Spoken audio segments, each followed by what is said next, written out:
evening, good evening. Good evening, good evening, distinguished delegates.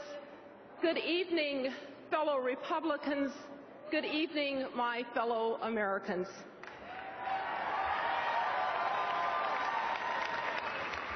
We gather here at a time of significance and challenge.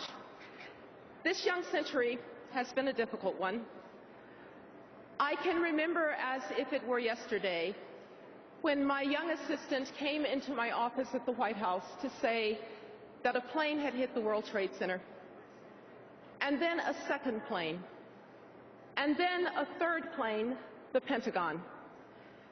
And later we would learn that a plane had crashed into a field in Pennsylvania, driven into the ground by brave souls who died so that others might live.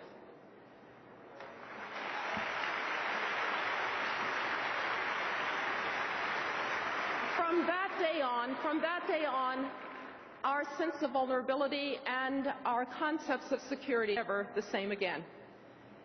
Then in 2008, the global financial and economic crisis would stun us. And it still reverberates as we deal with unemployment and economic uncertainty and bad policies that cast a pall over an American economy and a recovery that is desperately needed at home and abroad. And we have seen that the desire for liberty and freedom is indeed universal as men and women in the Middle East rise up to seize it. Yet the promise of the Arab Spring is engulfed in uncertainty. Internal strife and hostile neighbors are challenging the young, fragile democracy of Iraq.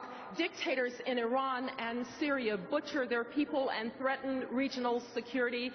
Russia and China prevent a response.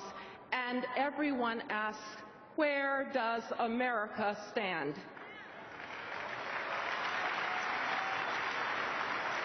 Indeed, that is the question of the hour. Where does America stand? You see, when friends or foes alike don't know the answer to that question unambiguously and clearly, the world is likely to be a more dangerous and chaotic place. Since World War II, the United States has had an answer to that question. We stand for free peoples and free markets. We will defend and support them.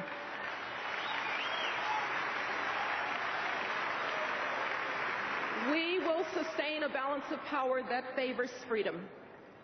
Now, to be sure, the burdens of leadership have been heavy. I know, as you do, the sacrifice of Americans, especially the sacrifice of many of our bravest in the ultimate sacrifice.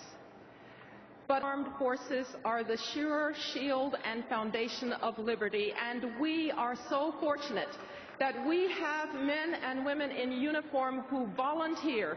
They volunteer to defend us at the front lines of freedom, and we owe them our eternal gratitude.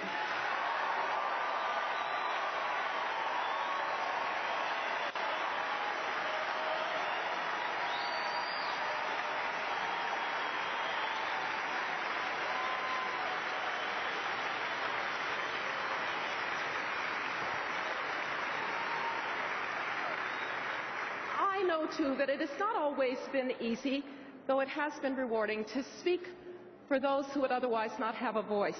The religious dissident in China, the democracy advocate in Venezuela, the political prisoner in Iran. It has been hard to muster the resources to support fledgling democracies and to intervene on behalf of the most desperate. The AIDS orphan in Uganda, the refugee fleeing Zimbabwe, the young woman who has been trafficked into the sex trade in Southeast Asia. It has been hard. Yet this assistance, together with the compassionate work of private charities, people of conscience and people of faith, has shown the soul of our country. And I know too, that there is a weariness. I know that it feels as if we have carried these burdens long enough. But we can only know that there is no choice, because one of two things will happen if we don't lead. Either no one will lead and there will be chaos, or someone will fill the vacuum who does not share our values. My fellow Americans, we do not have a choice. We cannot be reluctant, and you cannot lead from behind.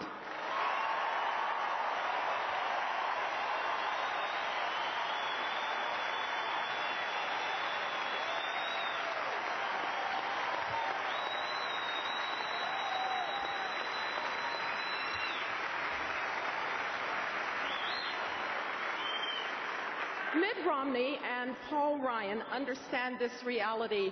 Our well-being at home and our leadership abroad are inextricably linked. They know what to do. They know that our friends and allies must again be able to trust us. From Israel to Colombia, from Poland to the Philippines, our allies and friends have to know that we will be reliable and consistent and determined. And our foes can have no reason to doubt our resolve, because peace really does come through strength.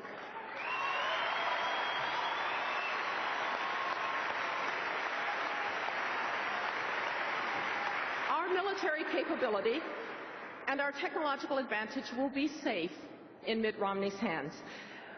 We must work for an open global economy and pursue free and fair trade to grow our exports and our influence abroad. If you are worried about the rise of China, just consider this. The United States has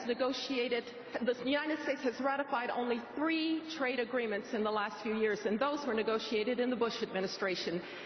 China has signed 15 free trade agreements and is in the progress of negotiating as many as 18 more. Sadly, we are abandoning the field of free and fair trade, and it will come back to haunt us.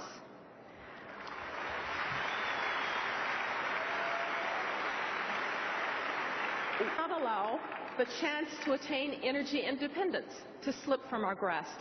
We are blessed with the gift of oil and gas resources here in North America, and we must develop them. We can develop them sensitively, we can develop them securing our environment, but we must develop them.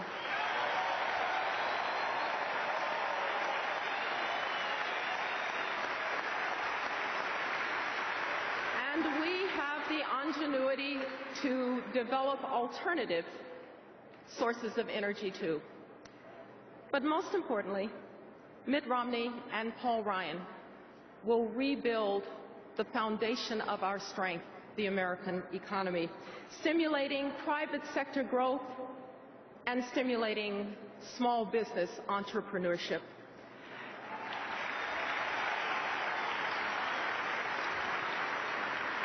When the world looks at us today, they see an American government that cannot live within its means. They see an American government that continues to borrow money that will mortgage the future of generations to come. The world knows that when a nation loses control of its finances, it eventually loses control of its destiny. That is not the America that has inspired people to follow our lead.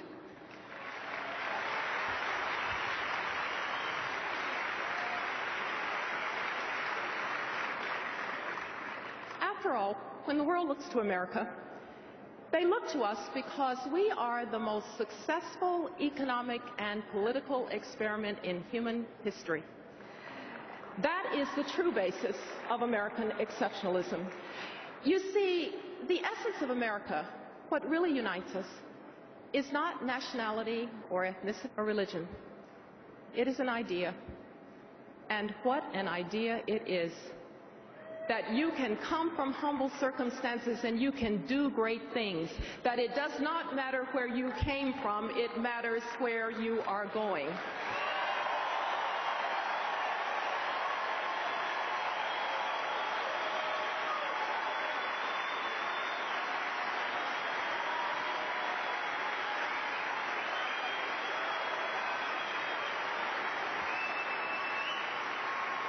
My fellow Americans, ours has never been a narrative of grievance and entitlement. We